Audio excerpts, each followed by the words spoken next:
দুজনেই ব্যানার্জি, দুজনের রাজনৈতিক রংটাও এক, দলটাও এক, কথার ভাঁজ আবার দুরকম। Total confusion.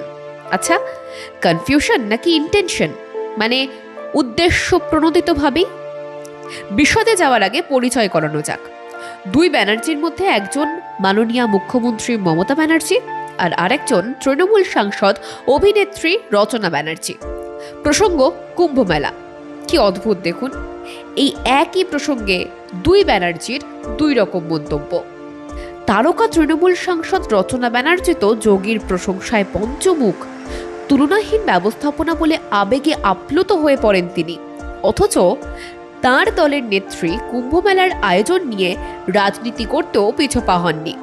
তা যে কারণে তৃণমূল সুপ্রিমো কুম্ভ মেলার আয়োজন নিয়ে এত কথা বলেছিলেন, সেই দুর্ঘটনা নিয়ে কি বলছেন তারকা সাংসদ?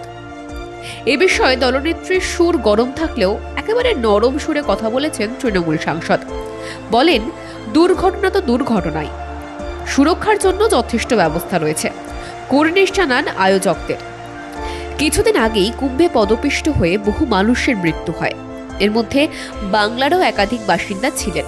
এরপরেই যোগী প্রশাসনের ব্যবস্থাপনার বিরুদ্ধে সুর চড়িয়েছিলেন তৃণমূলের বহু নেতা। এই দুর্ঘটনা প্রসঙ্গে রচনা বন্দ্যোপাধ্যায় বলেন, নিশ্চয়ই একটা ঘটনা ঘটেছে, তা খুবই উদ্বেগের এবং দুর্ভাগ্যজনক। এই ঘটনার পরে প্রশাসন আরও সজাগ হয়েছে। যে সময় তার দল যোগী সরকারের বিরুদ্ধে সুর চড়িয়েছেন, মুখ্যমন্ত্রী মমতা বন্দ্যোপাধ্যায়ও পদপিষ্টের ঘটনায় কটাক্ষ করেছেন উত্তরপ্রদেশ সরকারকে। মেলার আয়োজন এবং ব্যবস্থাপনা নিয়ে তোপ দেখেছেন যোগী সরকারকে, টেনেছেন গঙ্গাসাগর মেলার প্রসঙ্গ, মহাকুম্ভের আয়োজনকে নিয়ে এনেছেন রাজনীতির ময়দানে। ঠিক সেই সময় তৃণমূল সাংসদ রচনার গলায় শোনা গিয়েছে উত্তরপ্রদেশ প্রশাসনের প্রশংসা। সংসদের অধিবেশনের ফাঁকেই এবার উত্তরপ্রদেশের প্রয়াগরাজের মহাকুম্ভে পৌঁছে গিয়েছিলেন হুগলির তৃণমূল সাংসদ তথা অভিনেত্রী রচনা বন্দ্যোপাধ্যায়। ত্রিবেণী সঙ্গমে পুণ্যস্নান সেরেছেন দিদি নাম্বার 1, পরনে গেরুয়া বসন আর মাথায় গেরুয়া টিপ। রচনা তখন একেবারে সন্ন্যাসিনীর বেশে।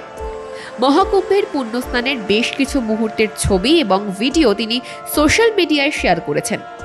সেই সঙ্গে একটি সংবাদ মাধ্যমে দেওয়া মন্তব্যে উত্তরপ্রদেশের যোগী আদিত্যনাথ সরকারের ভূয়সী প্রশংসাও শোনা গিয়েছে রচনার মুখে, যা উস্কে দিচ্ছে নানান রাজনৈতিক তরজা।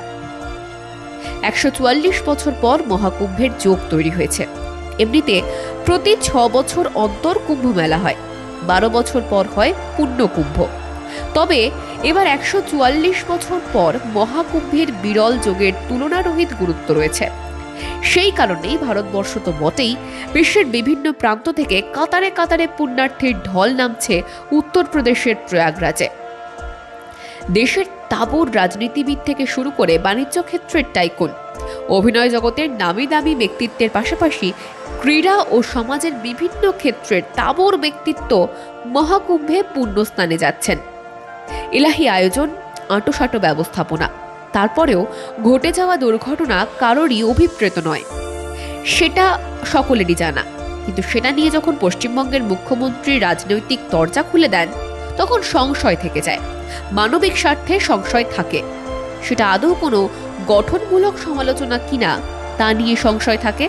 সংশয় থাকে একটি রাজনৈতিক দলের লিডারের বিচক্ষণতা নিয়ে। ব্যুরো রিপোর্ট, মাধ্যম।